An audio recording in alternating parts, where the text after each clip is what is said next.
Good evening. I'd like to just recap a little bit on yesterday's report where I spoke about the massive missile attack that Russia launched on Ukraine. Today, there have been confirmation of strikes.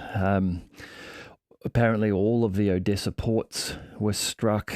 Mikolayev, Reni, Ismail, the two up on the Danube River, were struck again. Both uranium drones and missiles being reported in those strikes there. Also, Western Ukraine. If you remember last night, looking on the map, we had Lvov and the west. They have reportedly been struck. And I've got a couple of videos here that I might just show. Just have a look at these, and then we'll just comment perhaps a little on them.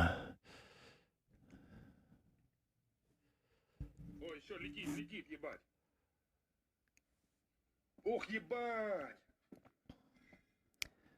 Ох, ебать!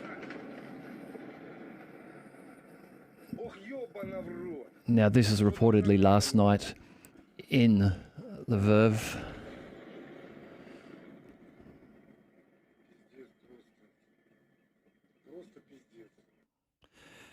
And we'll just jump to this one.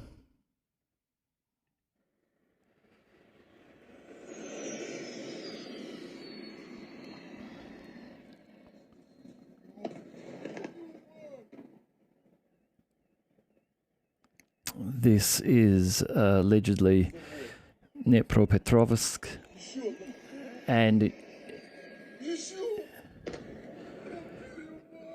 in both of these videos, what I think is very interesting or telling is that if you recall the video that I showed last night of, I believe it was Odessa, and there was massive air defense. You could see not only interceptor missiles rising up and heading towards incoming targets, but also heaps of what appeared to be sort of anti-aircraft cannon fire.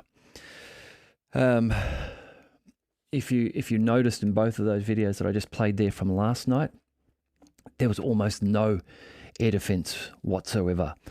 So this is an indication that Ukrainian air defense is being damaged, being destroyed, or being consolidated, perhaps around Kiev, but being moved from other locations so that cities like Dnepropetrovsk and Lvov are now effectively unprotected, it seems, from air defense. Now, where else this may also be the case, I don't know.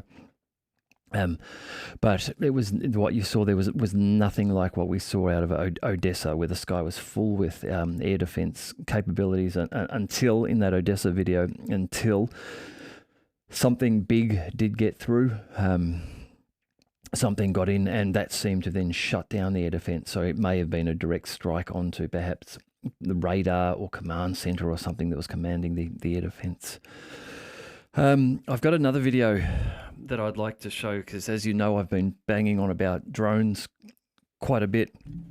This video that I will show is both very interesting and also quite brutal.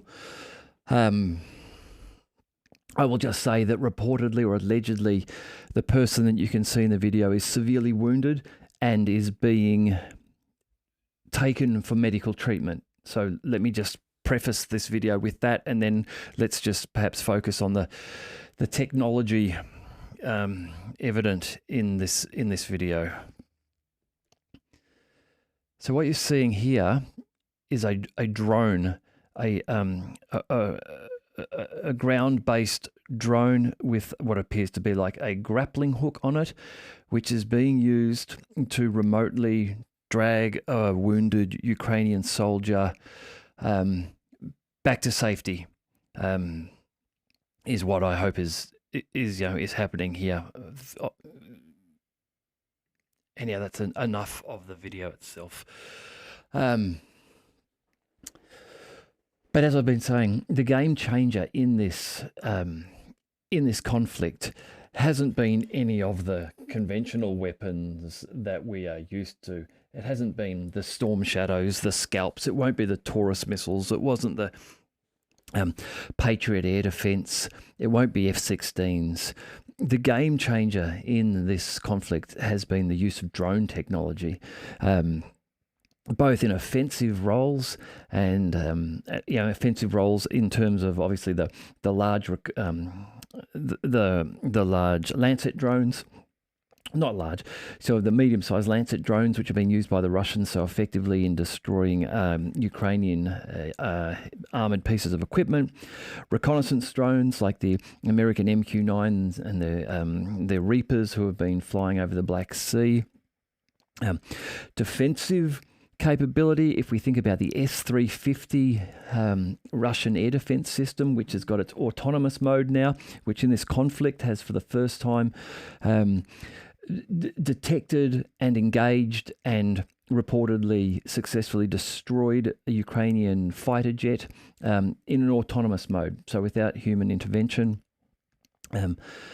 And now, of course, the ever-present, the FPV drones, even smaller than the Lancets, but the small ones like the DJI Mavic drones that you can buy at your local electronics store, these being adapted to carry small munitions and being flown into buildings. As I mentioned last night video, I saw of one of them being flown into a suburban, well, not a suburban home, a rural home, but in through the garage door, into the garage area, and exploded, and then the house caught on fire. And now, as we saw in that video, medic drones, I guess, retrieval drones. Now, while that video is brutal, the person's obviously very severely injured, didn't appear to be conscious, but the reporting suggests that they were wounded and not dead. But that drone using a rudimentary hook system to grasp onto the pant leg of that man and then drag him to safety.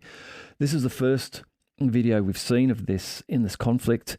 But I imagine that we will rapidly see the adaptation of this capability and the progression of this capability until we will see autonomous vehicles like this that will roll around on the front line of the battlefield, and their sole purpose will be to pick up and retrieve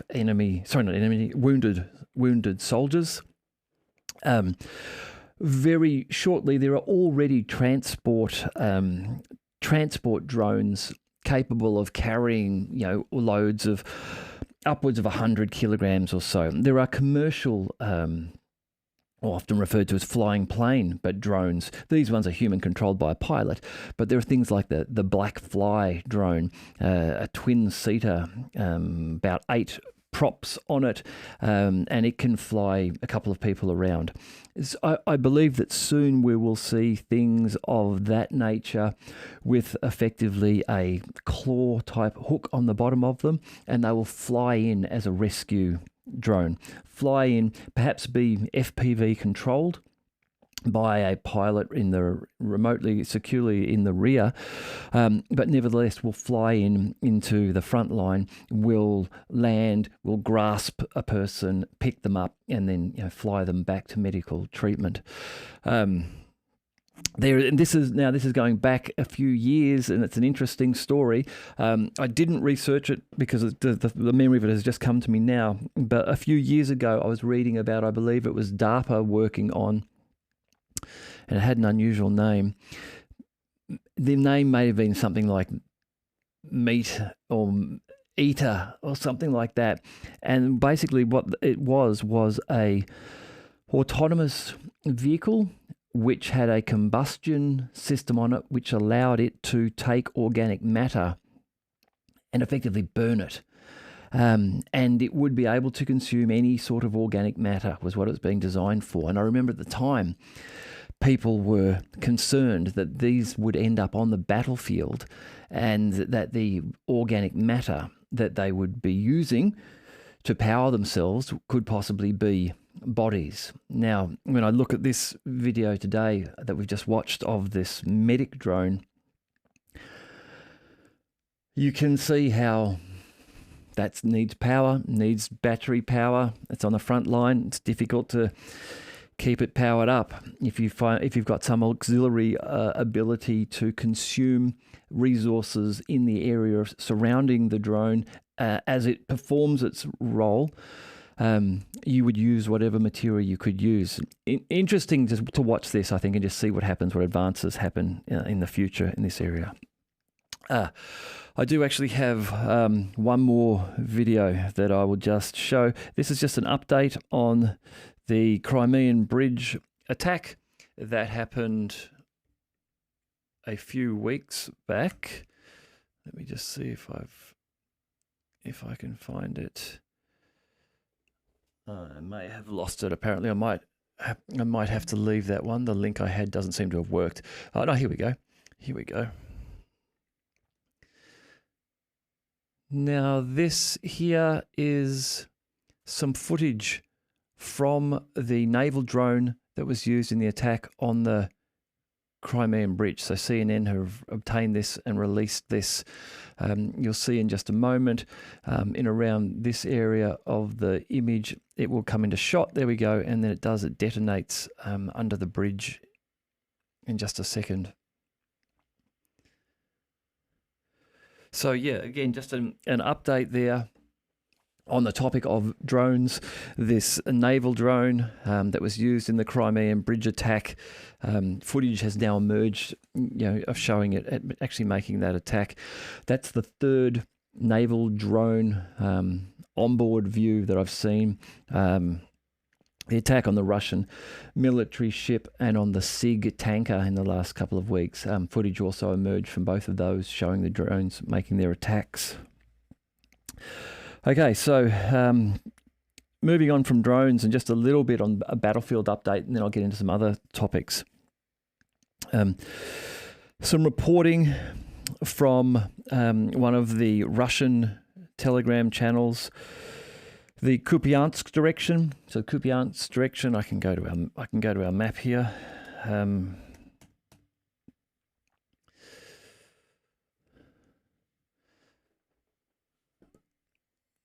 Kupyansk. So Kupyansk, which is up in the north of the battle line. Here, the Russians are approaching and getting very close to the outskirts. Some reports perhaps of some small incursions perhaps into these areas here. I'll make this a little bit bigger. In here. Reporting is that the army is the Russian army is developing an offensive in the Kupyansk direction on the morning of the 16th of August. The Russian army is continuing to storm positions of the Ukrainians in the area of Sinkovka. Sinkovka is just here, up here. And they are working to push the enemy back from those positions with support of artillery. They have also attacked the defensive line of the Ukrainian forces near Petropavlovka, and Petropavlovka is just around here, this area here, and where they are closing in on Kupyansk. So this is the larger Kupyansk area here. This is a region where there is reports from later today that in the Zaporozhye region that Ukraine has had to transfer forces that had previously kept in reserve into this area. Some other forces being required to move up into the Kupyansk region to support against the Russian offensive in this area. Now, in this northern region here, the Russians are really making advances sort of all the way along this red line from Kupyansk and Sinkovka down to sort of Liman and this area, and above the Liman area in the Crimea forest area. So all around here. So it's quite a long, so I think it's about 90 kilometers this front here, and the Russians are having success in moving westward across all along this area here. Um, the fighting has now become particularly heavy in the Kupyansk area. In the Zaporozhye region, continued attacks on Rabotino or Robotny. Let's just jump there. Zaporozhye Robotny area here. So this is on the road to Tokmak. Here is where the Tokmak is where the Ukrainian forces are trying to get to next after Robotny. So the reporting is that Ukrainian forces have launched continued attacks against Robotino and Verbove. The Russian army has been fighting hard to repulse these attacks. And this is where there's been reports that the 82nd Airborne Assault Brigade of the Ukrainian Armed Forces, which was previously kept in reserve, has now been brought into and transferred to this area to assist with the push to take and capture Robotny. In the area of the Veremsky Ledge, which we'll just jump out of here a little bit and come zoom in here. So in here, this is where the Ukrainians are working their way down south along this river line. There is a raised ledge to the left of this, which the Russians have been primarily holding. And the Ukrainians are now pushing into Staromayorsk and Yorozhny here.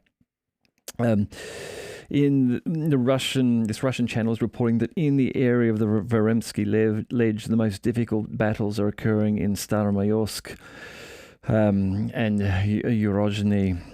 Video has, now in Staromayorsk here, if we just zoom in a little bit, video has emerged of what appears to be Staromayorsk here and this small sort of settlement area here, perhaps on the approach road in. I won't show the video now, but the video is available on social media, which is allegedly of Staromayorsk. It's shot from a drone overhead. It's quite clear footage, and it identifies up to about 30 pieces of destroyed Ukrainian destroyed vehicles in this area. Now, I can't corroborate that they are all Ukrainian vehicles, but this is how the video is being presented online, that it is about 30 of them, which is a that's a large number of vehicles for one settlement of this size. This is not a large town by any means. That's a lot of losses of of equipment, armored equipment. Most of these will be, of course, fighting on the front lines here to capture or to be contesting this town here. In the Bakhmut region. So in Bakhmut, very heavy fighting has been happening down here in Klishchiivka, which is just down to the south. Bakhmut here and Klishchiivka here. Now, there has been back and forth fighting through Klishchiivka for the last couple of weeks, and reportedly the fighting here has been very, very heavy. Interestingly, today I noticed on a lot of the Ukrainian channels, almost all of the video reporting being posted by the Ukrainians today is around the Bakhmut region, and even not so much Klishchiivka even, but even just Bakhmut itself. There's obviously heavy fighting there. There's obviously some advances being made by Ukrainian forces in those areas. I just found it interesting that there wasn't any real or great deal of footage reported by the Ukrainians today from any other areas on the front line. which leads me to believe that today has perhaps not been a great day in other areas for Ukrainian forces. At least the Russian channels are reporting that in Kleshayevka, in the Bakhmut region, that the Russian army has been able to push out of Kleshayevka the Ukrainian forces, and that overnight the intensity in Kleshayevka has started to decrease, and the Russians believe this is due to a partial transfer of forces from Kleshayevka up north to Kupyansk area. If that is true, then that does indicate that the Ukrainians are starting to be overwhelmed or feel pressure and being pushed back in the north, and are needing to now draw forces from southern regions to send them to the Kupyansk region, heading up towards the Kharkiv region. And also running with this this theme of the Ukrainian forces perhaps not having a greatly successful day today in the Kozachi-Laheri region here of Kherson. So this is to the northeast of the Antonovsky Bridge. This is where a few days ago the Ukrainians did establish a bridgehead getting across these islands of the Dnipro and Konka River. Were able to insert troops into these areas. Now, Kozachi-Laheri, looking at it here, it appears to be primarily some sort of farming or farming industrial type area. I haven't really gone and researched it, but just by looking at it, you can see there are large sheds. These sheds, I get the impression maybe things like greenhouses perhaps. They're close to a river, so it would make sense that's probably nutritious ground. So these could be greenhouses in these areas for fruit and vegetable production, perhaps. But in the reporting that I've seen today, it is indicating that while there is some continued fighting here, while the Ukrainians have reported that they have had some success in destroying some Russian riverboats involved in fighting around here, the Russians are claiming that the Ukrainian forces have been pushed out of Kozachi-Laheri as of this morning. Okay, so for the that's kind of it for the battlefront update today that I'll give. But I wanted to move on to some other interesting pieces of news that I'd come across. In terms of conscription and mobilization between the two nations at war, between Ukraine and Russia. The Deputy Minister of Defense for Ukraine, Hanna Maliar, with representatives of the Ground Forces Command of the Ukrainian forces, this is an interesting article. I wasn't quite able to get to the bottom of it, but I'll just read through the headline of it. We'll host a campaign to entice Ukrainians to update personal data in TCC and SP. These are presumed databases of some description. Update personal data in TCC and be ready to resist Russian armed aggression. Now, this I found was interesting because I was reading this just after I'd been reading an article from The Guardian, so British reporting.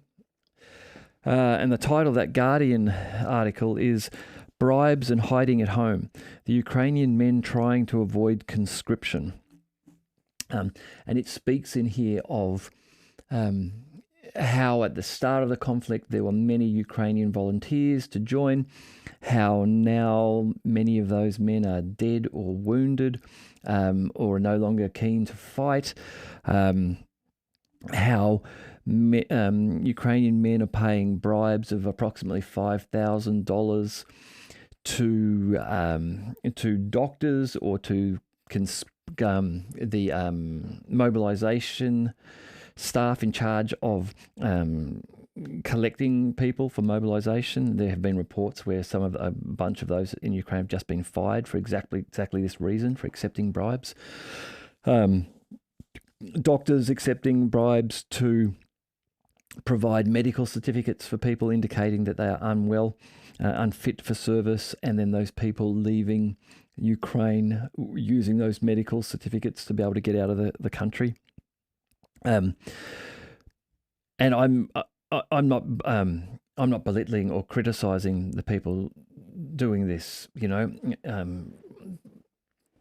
People who do not wish to be in a war, I completely understand them not wanting to be killed for a conflict that they may not agree with. I don't know what these people are thinking. I'm not in their heads, but I understand why they would want to do this. However, what I just wanted to get at was do a little bit of just a bit of background on some of this and maybe why this is happening. Multiple videos are now appearing on social media of Ukrainian recruitment officers abducting young men, often violently, often videos of the men fighting back, throwing bottles, getting into fights with these recruitment officers. One that I saw today was allegedly a young guy, perhaps in his 20s, riding his bike, and two guys jump out of a van, grab him, and just twist his arm up and manhandle him into the van. And allegedly that was him being conscripted. So with that sort of thing going on, you can see why people would be looking to avoid having that happen to them.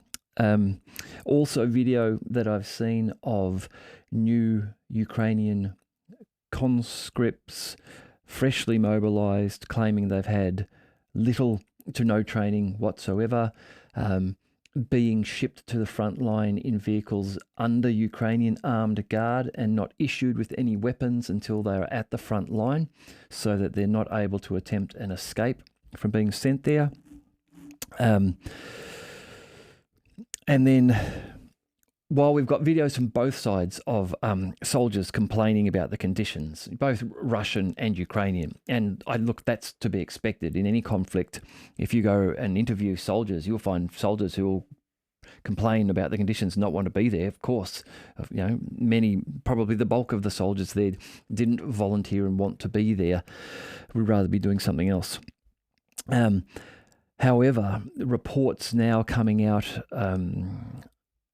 about the attempts to stop the high levels of suicide amongst Ukrainian soldiers, with them even reportedly taking steps or recommending steps of not providing ammunition to newly conscripted soldiers unless they are actively engaged in fighting at the front line. So removing ammunition from them to stop them committing suicide. And look, this is a channel I talk about war here, so suicide is something which happens in war. Let's face it. Today, though, I did see a terrible video of allegedly a Russian soldier who had been badly wounded, who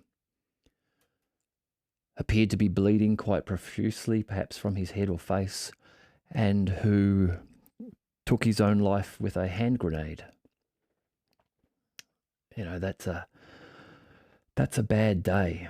That's I think it's something that all of us who sit, commentate on this, follow what's happening, need to every now and again just realise, or at least consider, not feel. There's no way you can feel or imagine that, but at least consider the reality that these men are going through. Whether you are Russian, Ukrainian, or whatever, they are people who are suffering terribly, and as in In bizarre, mind-bending circumstances, when I refer back to the Patrick Lancaster video from a week or so ago, where he interviewed two young guys who'd been mobilised for the Russian army, and they were there when asked why they were fighting, and they said, "Well, we're fighting for our country." Then, when asked, what would you like to say to the Ukrainians? They said, "Go home. You're Slavs. We're Slavs. We shouldn't be fighting. You go home, then we can go home." There wasn't any bitter hatred. There was just, "Oh shit, we're here because we have to be here because it's national call up, but we don't want to be here. You probably don't want to be there." And I imagine they're absolutely right. I imagine if they went and met most of the blokes that were 70 metres away from them, in any other circumstance, they probably would have got on well. Anyhow, war. Moving on from that, then, just again, a couple of these are getting more away from Ukraine, little geopolitical in nature. But Russia has just hosted the 11th Moscow Conference on International Security. Now, they invited, I think, 102 nations to this. No Western nations were invited, but some of these countries, I'll just read through quickly, were invited. China, South Africa, India, Israel, Turkey, Mexico, North Korea, Saudi Arabia, the United Arab Emirates, and representatives of the UN, the Collective Security Treaty Organization, the Shanghai Cooperation Organization, ASEAN, the Arab League, and the African Union have also been invited. Opening statements were conducted by President Putin, and the program includes issues of global stability in a multipolar world and interaction between the defense agencies of different countries, as well as military aspects of regional security in Europe, Asia, Latin America, the Middle East, and Africa. Now, in some of Russian President Vladimir Putin's speech and comments, he talked about the technical sharing of capabilities amongst nations. And what it seemed he was alluding to was that in order to avoid a unipolar world and to have one where there was more balance of power, I guess, across the globe, the suggestion was that the Russians would be willing to share and collaborate their military technology with other nations. It was, obviously, I don't speak Russian. It was translated text, but that seemed to be the gist of what he was suggesting, which I just thought was interesting. Clearly, Russia is making a large outreach to nations around the world now. There's been a lot of communication and activity with Africa in the last few months, with delegations of African leaders traveling to Moscow to meet with President Putin. In a lot of the video reporting from Niger, where the coup has occurred and where now the new leadership there is being threatened with the possibility of military intervention from other African nations supported by the West, by France. You see in the video there large numbers of Russian flags being waved by the people living in Niger, even Wagner flags. So it certainly seems that in some of the African nations, as those nations look to move away from their colonial past, even though they've been given independence, as I've mentioned before, some of the African leaders indicate that while they may no longer be actually under direct colonial rule of France, which has had colonial rule over large areas of Africa for many years, they still are under the heavy influence of those colonizing nations. So, for example, the price at which France gets uranium from Niger is very low. They've got a very sweet deal there. If Niger were to sell that uranium elsewhere, instead of being forced to sell it to the French, they would be getting far much more money for the nation than they are today. So Russia seeming to make a real big push, and it seems to be being accepted well by the Russian nations. This conference on international security was attended by the Chinese State Councillor and Minister of National Defence, Li Shangfu, Foreign Minister Sergei Lavrov was there, and Russian Defence Minister Sergei Shoigu was there. And again, his comments, interesting, telling in one of his comments, in the special military operation, the Russian army has debunked many myths about the superiority of Western military standards. NATO planning methods, command and control cannot demonstrate superiority on the battlefield. So, yeah, I mean, this is coming from Sergei Shoigu, the Russian defense minister. Of course, he's going to be trying to belittle the West, as you expect he would, and the Western military capabilities. But I feel like there is an element of truth in his statement when he says that NATO planning methods, command and control cannot demonstrate superiority on the battlefield. So you could argue that NATO, the command and control and the planning and training is doing well. You could argue that if you wanted to. But I think you would have to agree that it's not being demonstrated as being superior in this conflict, which then, gives some weight to his earlier statement that the Russian army has debunked many myths about the superiority of Western military standards. And I think that you can see this. If you consider the American hesitancy to deploy F-16s, and if you look at the British hesitancy to have Challenger tanks in the front line. Just today, I saw the first image on social media of a Challenger tank roaming down a road somewhere. The background had been blurred out so as to stop it from being geolocated. But this in itself is telling. The Challengers have been there for months, but we've not seen them in battle. And allegedly there was MI6 directive to the Ukrainians that the Challengers were not to be put up at the front of columns. They were to be kept back. And this was after the less than impressive performance of the Leopard 2s at the start of June, when they were on day one. 3 or 4 of them were just destroyed in a minefield.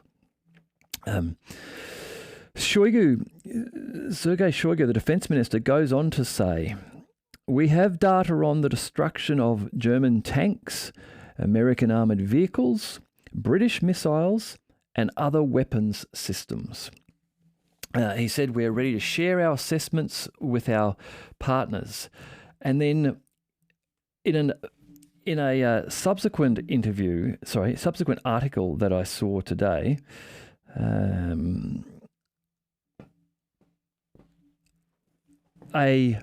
in Patriot Park in Moscow, an exhibition has been established of captured Western equipment, and pictures were shown of the vehicles that they had here. Now, this is the list, and these vehicles, at least in the pictures that you saw, look to be in good condition. These, I would suggest, were vehicles that were abandoned without being destroyed.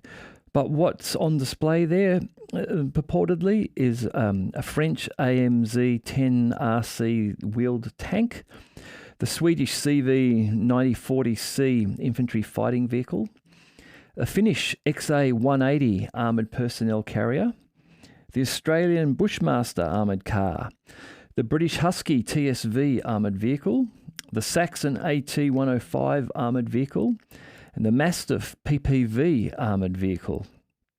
There have also now, just going back, so that's after Sergei Shoigu saying that they have data on these tanks and armoured vehicles.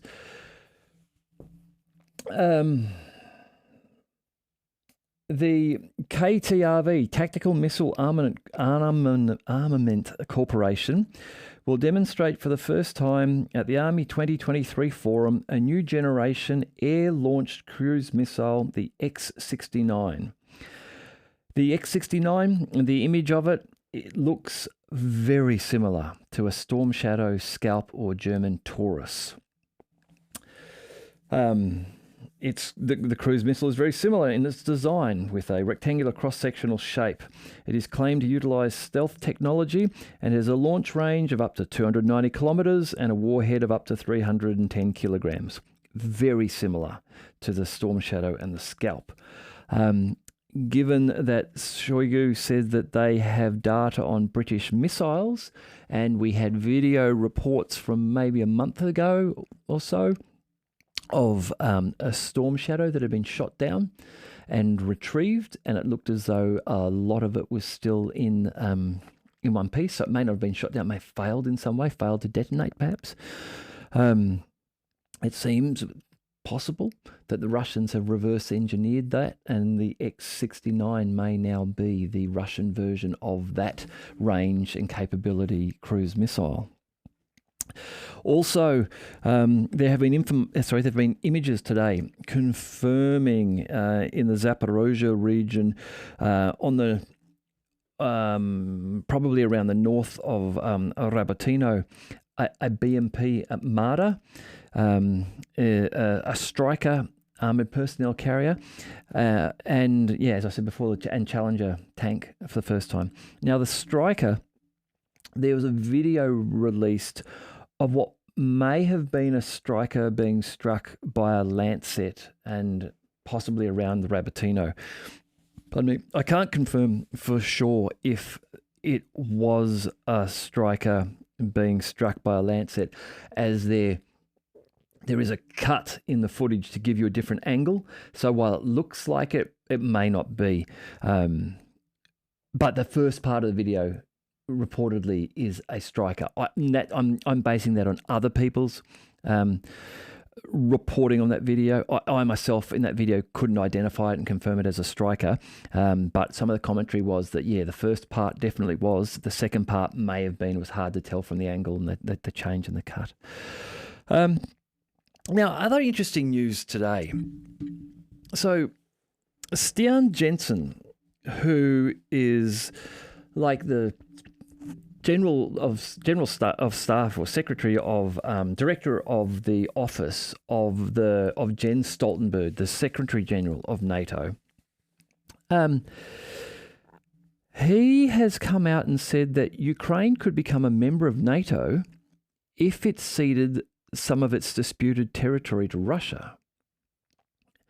Now, Dmitry Medvedev came out and commented on this today, and in his normal fashion, sort of opened up on this and said, well, that would be a challenge because all of Ukraine is disputed. There's area which is now Russian, and there's area which I'm sure the Poles would like. So I've discussed that topic before, which has been raised by the Russian leadership, that Poland may actually be very eager to get into this fight, to get into Ukraine, so that they could, if Ukraine deteriorates and becomes a rump state and unable to defend itself, they may then claim some of the western oblasts of Ukraine, remembering that up until about 1945, some of those western areas of Ukraine were Polish at that time. Anyhow, the Russian Foreign Ministry spokeswoman, Maria Zakharova, she has come out and criticised this and rebuffed this statement from Stian Jensen, saying that it's a bogus story and has certain political goals.